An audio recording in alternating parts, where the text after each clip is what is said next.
What if the state covered your cost of living? Would you still go to work? Go back to school? Not work at all? What would you do? This concept is called a Universal Basic Income, or UBI, and it's nothing less than the most ambitious social policy of our times. In 2017, basic income is gaining momentum around the world. First trials are ongoing or on their way, and a growing number of countries are considering UBI as an alternative to welfare. How would it work, and what are the key arguments for and against? Right now, people can't really agree what universal basic income is or should be. Some want to use it to eliminate welfare and cut bureaucracy. Others want it as a free extra for existing programs, or even want it to be so high that work itself becomes optional. For this video, we'll talk mostly about the minimum basic income, enough money to be above the poverty line. In the US, this means about $1,000 a month or $12,000 a year. The money would not be taxed, and you could do whatever you wanted with it. In this scenario, UBI is a way of transferring the wealth of a society while still keeping the free market intact. But if we hand out free money, will people just spend it on booze and stop working? A 2013 study by the World Bank specifically examined if poor people waste their handouts on tobacco and alcohol if they receive it in the form of cash. The clear answer: no, they don't. The opposite is true. Other studies have shown that the richer you are, the more drugs and alcohol you consume. The lazy and drunk poor person is a stereotype rather than reality. What about laziness? Universal basic income test runs done in Canada in the 1970s showed that around 1% of the recipients stopped working, mostly to take care of their kids. On average, people reduced their working hours by less than 10%. The extra time was used to achieve goals like going back to school or looking for better jobs. But if laziness and drugs are not a huge deal, why doesn't our current welfare state solve poverty?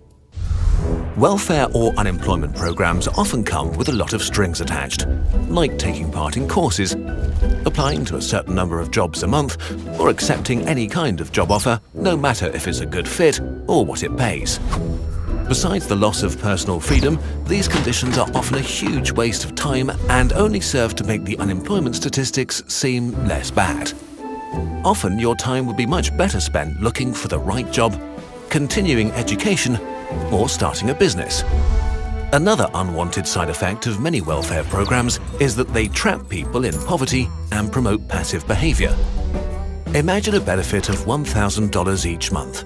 In a lot of programs, if you earn a single dollar extra, the whole thing is taken away.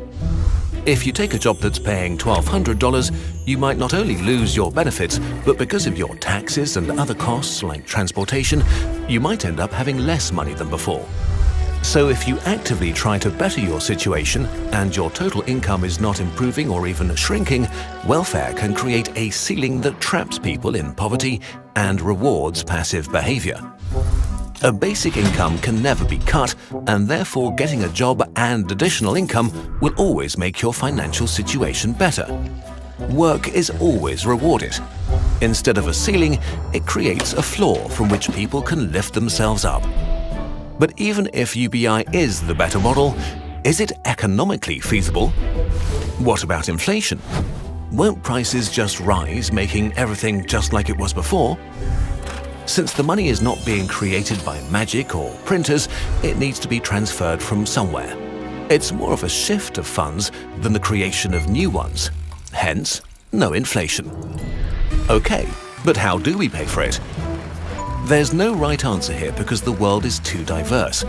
How well off a country is, what the local values are. Are things like high taxes or cutting the defense budget politically acceptable or not? How much welfare state is already in place, and is it effective? Each country has its own individual path to a UBI. The easiest way to pay for a UBI is to end all welfare and use the free funds to finance it. Not only would this make a number of government agencies disappear, which in itself saves money, it would also eliminate a lot of bureaucracy. On the other hand, cutting them could leave many people worse off than before.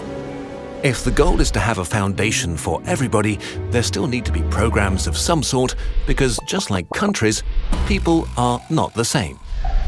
The second way, higher taxes, especially for the very wealthy. In the US, for example, there's been a lot of economic growth, but most of the benefits from it have gone to the richest few percent. The wealth gap is rapidly widening, and many argue that it might be time to distribute the spoils more evenly to preserve the social peace. There could be taxes on financial transactions, capital, land value, carbon, or even robots. But UBI is not necessarily expensive. According to a recent study, a UBI of $1,000 per month in the US could actually grow the GDP by 12% over 8 years because it would enable poor people to spend more and increase overall demand. What about the people who do the dirty work? Who will work in the fields, crawl through sewers, or lift pianos? If you don't need to for survival, will people still do hard, boring, and unfulfilling labor? UBI might give them enough leverage to demand better pay and working conditions. A study calculated that every extra dollar going to wage earners would add about $1.21 to the national economy, while every extra dollar going to high-income Americans would add only 39 cents. There would still be very rich and poor people, but we could eliminate fear, suffering, and existential panic for a significant part of the population. Making poor citizens better off could be a smart economic tactic. For some, this isn't enough. They want a UBI large enough to live a middle-class existence.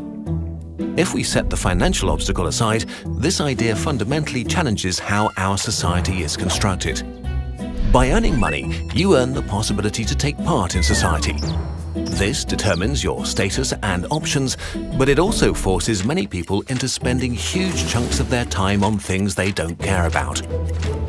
In 2016, only 33% of US employees were engaged at work, 16% were actively miserable, and the remaining 51% were only physically present. Would 67% of people stop working if they could? It would be unfair to portray work as just a chore. Work gives us something to do. It challenges us. It motivates us to improve. It forces us to engage. Many find friends or partners at work. We work for social status, wealth, and our place in the world. We're looking for something to do with our lives. And for many people, work gives them meaning. There are other concerns with UBI. If all welfare programs were exchanged for one single payment, this gives the government a lot of leverage. Individual programs are easier to attack or cut than a multitude. Or populists might promise drastic changes to the UBI to get into power. And a universal basic income doesn't tackle all problems when it comes to inequality. Rents, for example. While $1,000 might be great in the countryside, it's not a lot for expensive metropolitan areas, which could lead to poor people moving outwards and the difference between rich and poor becoming even more extreme. And of course, for some people, the concept of work itself not being essential for survival is appalling. So is the universal basic income a good idea? The honest answer is that we don't know yet. There needs to be a lot more research, more and bigger test runs. We need to think about what kind of UBI we want and what we're prepared to give up to pay for it. The potential is huge. It might be the most promising model to sustainably eliminate poverty. It might seriously reduce the amount of desperation in the world and make us all much less stressed out. This video was made possible by a universal basic income provided by you, our viewers. 10,000 people around the world gift us a monthly income on patreon.com/Kurzgesagt. You enable us to pay salaries and buy new hardware, you enable us to make more videos, and you enable us to spend more time on them. Kurzgesagt would truly not be what it is today without your help. You help us stay independent, and you give us the freedom to put quality before quantity. Thank you so much.